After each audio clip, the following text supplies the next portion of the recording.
G'day, here's a few pieces of seam opal from Lightning Ridge, Australia.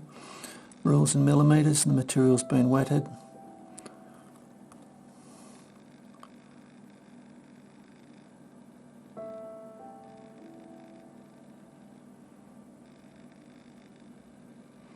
Looks like it's triangular stone there on the end. Whether it goes through in the middle, it's hard to tell.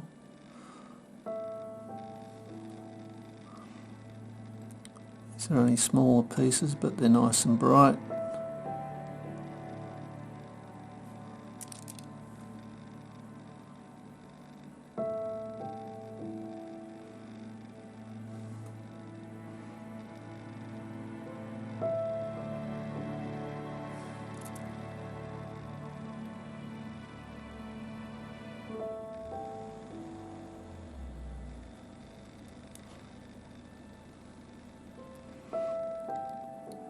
I'd hope that these cut some nice stones for you.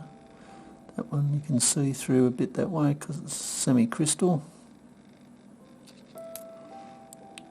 This piece is probably the best piece in it as far as possible. Nice bright stone. Disappears over on this side, but there's a stone there somewhere. Anyway, I hope you've enjoyed. Cheers.